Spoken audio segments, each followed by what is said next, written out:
Good morning, students. We already have done model test paper 1 of English, right?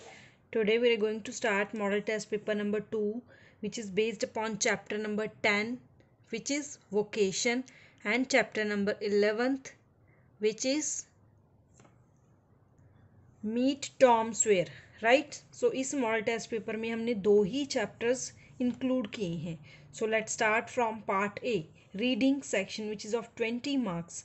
So total part जो है वो 40 marks का है, जिसमें 20 रीडिंग होगी अनसीन पैसेजेस में से और 10 रीडिंग होगी लिटरेचर और लिटरेचर की बुक में से और 10 की होगी grammar, right. So let start. First, read the following passage and choose the correct answer. Everyone at school always says, Mark is faster and smarter than me. कि school में हर कोई यही कहता था कि मार्क मेरे से स्मार्टर भी है और फास्टर भी है. My mom told me not to listen to them. मेरी मॉम ने क्या बताया कि बाकियों की बात मत सुनो. I can't help but feel sad while Mark is looking like a superstar. कि लेकिन मैं कुछ कर नहीं सकता था, लेकिन अपने आप को बुरा फील होता था जहाँ मार्क क्या नज़र आता था, superstar. M is capital hair.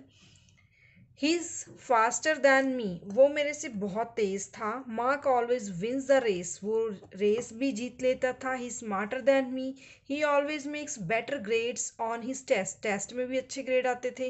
My mom told me that I am special, मेरी मॉम ने बताया कि मैं स्पेशल हूँ. I am just as smart and as fast as Mark, कि मैं भी मार्क की तरह ही फास्ट और स्मार्ट हूँ. She baked a butter cake for me and felt better, तो उन्होंने मेरा मूड अच्छा करने के लिए मेरे को बटर केक बेक करके दिया और मैंने अच्छा फील किया, right. So question number 1, how did the child feel at the beginning of the story. तो चाइल्ड जो है इसमें स्टोरी में कैसा फील करता है. Felt sad, felt happy, felt good and none. तो वो सैड फील करता है, felt sad. So A is the correct option. Question number 2, who says that Mark is faster and smarter than the child. कौन कहता था कि mark जो है फास्टर भी है और स्मार्टर भी है. Everyone at home, no one at school. Everyone at school, no one at home.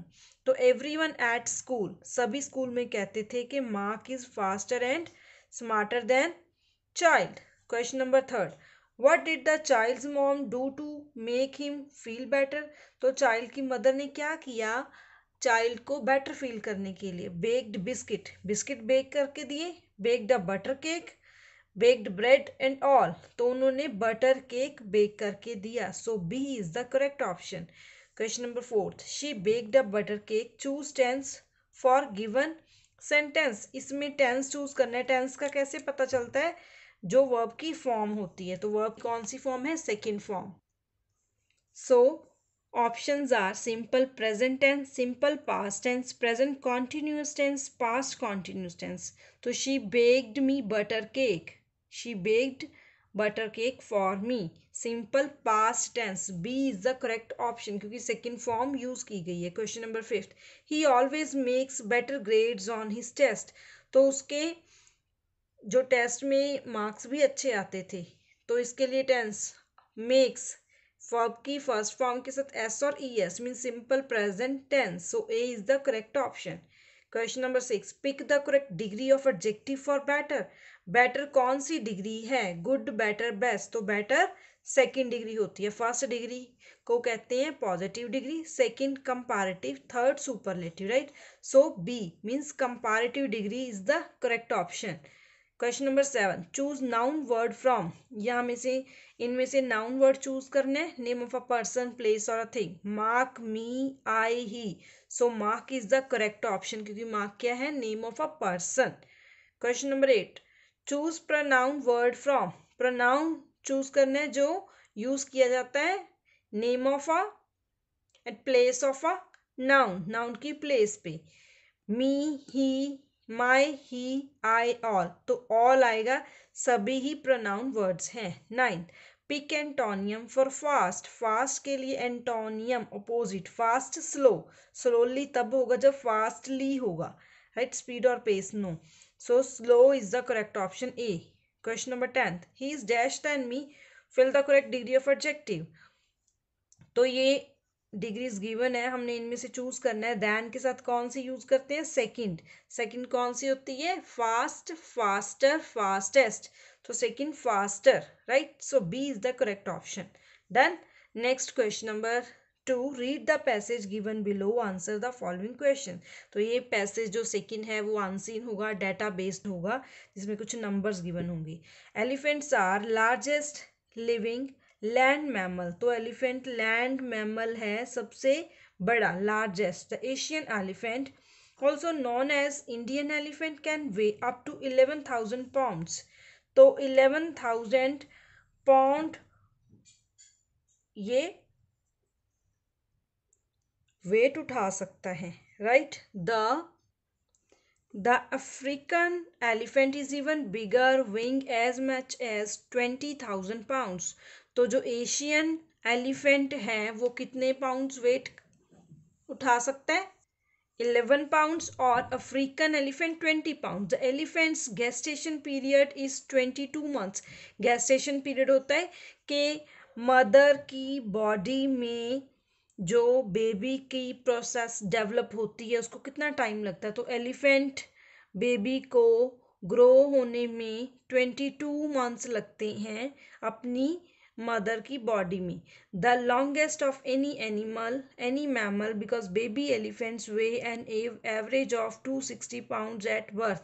के बेबी एलिफेंट होता है उसका बर्थ टाइम कितना वेट होता है? 260 pound. The largest elephant ever measured was 13 feet tall and weight 24,000 pounds. तो जो largest elephant है वो भी 13 फीट टॉल है, उसको मेजर किया तो 13 फीट टॉल, और कितना वेट उठा सकता है? 24,000 पाउंड्स का, right.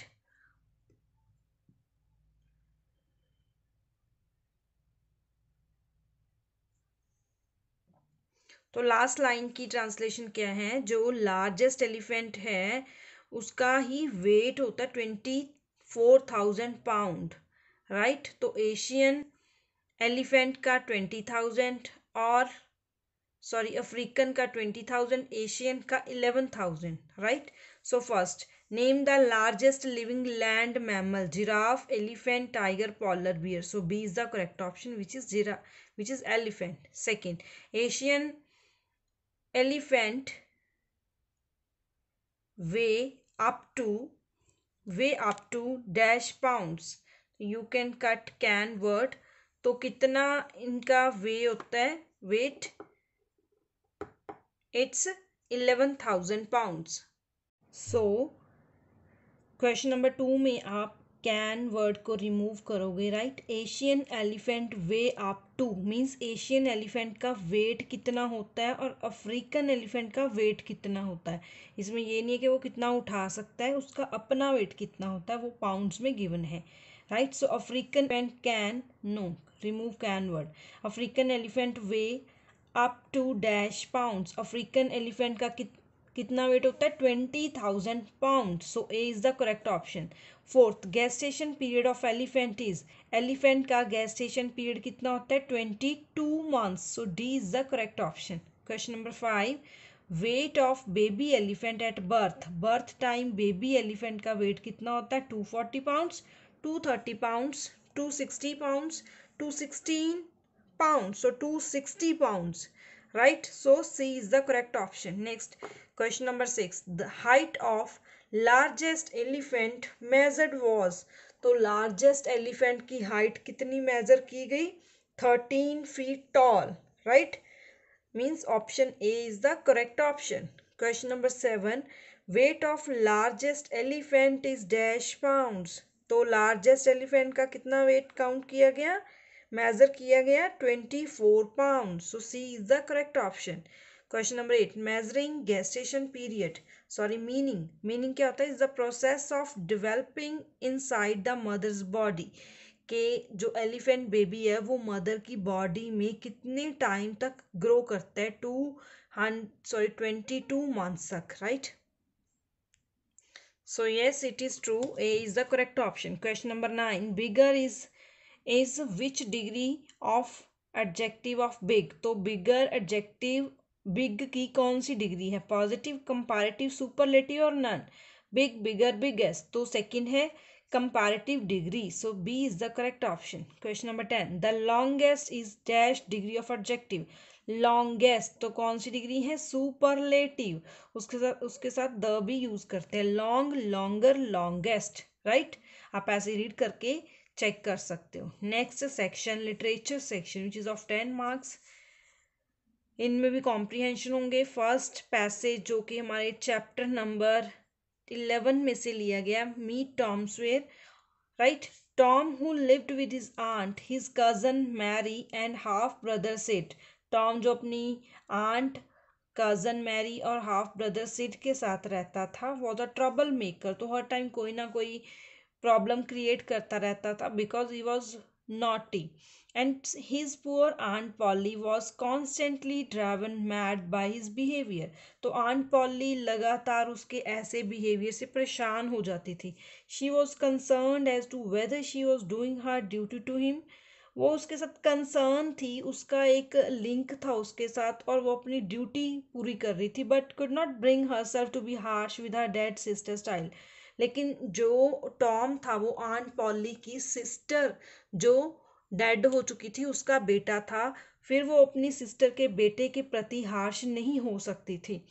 Every time I let him off my conscience does hurt me so, and every time I hit him my old heart almost breaks. तो वो कहते हैं जब भी मैं अपने आप को मीन्स उसको हर्ट करने की कोशिश करती हूँ, उसको परेशान करती हूँ, उसको डांटती हूँ, तो मेरा अपना ही जो सेल्फ है, कॉन्शियस है मेरे अंदर का है, वो ही हर्ट होता है, मैं ही हर्ट हो जाती हूँ हर टाइम। जब मैं उसको हिट भी करती हूँ तो मेरा जो ओल्ड हार्ट है वो टूट जाता है, मीन्स मैं परेशान हो जाती हूँ इनडायरेक्टली।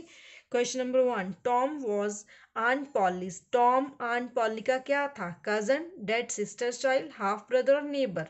टॉम आंट पॉली का dead sister child, so B is the correct option.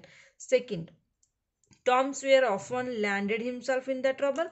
Tom हमेशा अपने आप को ट्रबल में क्यों डाल लेता था, because he was an often, because he was too naughty, because he was half witted, because he was disliked by all, because he was too naughty, बहुत naughty था, that's why he landed himself in trouble, so B is the correct option। question number 3, Tom often troubled Aunt Polly। Tom हमेशा aunt Polly को trouble में डालता था, yes it is true, so A is the correct option. Next, who was aunt Polly sister child. तो aunt Polly की sister का child कौन था, टॉम, सिड, बेन रॉजर्स या नन। तो टॉम था, so is the correct option A. Question number 5, give the meaning of constantly. Constantly होता लगातार, कॉन्टिन्यूटी में कॉन्टिन्यूसली, तो इसमें एल वाई यूज किया गया, यहाँ पे भी हम एल वाई यूज करेंगे, continue, continent, content, so these are not right option, so A is the correct option. Fine. Next question number 4, read the stanza. This stanza has been taken from chapter number 10th, which is a poem Vocation। Answer the questions. When the gong sounds 10 in the morning, I walk to school by our lane. Every day I meet the hawker crying, bangles, crystal bangles. There's nothing to hurry him on. There's no road he must take, no place he must go to, no time when he must come home, right. तो ये passage जो भी ये stanza है हम कर चुके हैं रीड। अगर आपको इसकी एक्सप्लेनेशन चाहिए होगी तो आप इस डेट की वीडियो को वॉच कर सकते हो, right. Question number 1, the poem is a narrative of. Poem को किसने बोलना है, चाइल्ड ने, an adult, an old person और none. So this is a narrative of a child, right. A is the correct option. Next question number 2। Question number 2 is the child poet wishes to be a hawker. तो child poet की wish थी कि वो hawker बने, क्यों, he can play wherever he wants to, कि वो जहाँ चाहे खेल सके, he can roam the streets unrestricted, कि वो उस गलियों में बिना किसी रिस्ट्रिक्शन के, कि कोई उसको रोक टोक करने वाला ना हो, ऐसा कर सके। C, he can be free from any restriction laid down by parents, कि वो अपने पेरेंट्स के द्वारा लगाई गई रोक टोक से फ्री होना चाहता था, या none. So B is the correct option, he can roam the streets unrestricted, right. Question number third, the poem brings out the dash of a child. Poem किसी बच्चे की क्या एक्सप्लेन कर रहा है? डिजायर्स, इच्छा, यार्निंग्स, ये भी इच्छा होती है, both A B, yes C is the correct option and D नहीं आएगा। Question number 4, who is the person talked about, किसके बारे में बात की गई है इस सेंटेंस में? So sentence is there is nothing to hurry him on, gardener, hawker, child poet, mother. तो ये स्टांजा है रिलेटेड टू हॉकर, तो हॉकर के बारे में बात की गई है। चाइल्ड पोइट बोलता है कि हॉकर को कोई भी जल्दी नहीं होती, वो जब मर्जी कहे जहां मर्जी घूम सकता है। Question number 5th, not 4th, yes last question is vocation mean, तो वोकेशन का क्या मीनिंग होता है? हमने रीड किया था चैप्टर में, profession, trade, employment and all. So all is the correct option. Vocation profession भी होता है, ट्रेड भी होता है और एम्प्लॉयमेंट भी होता है। So D is the correct option. Clear? So students, understand these 4 passages, read it 2-3 times and then search answers from the given options, right? And note it down in your notebook number 2 neatly. Fine, thank you.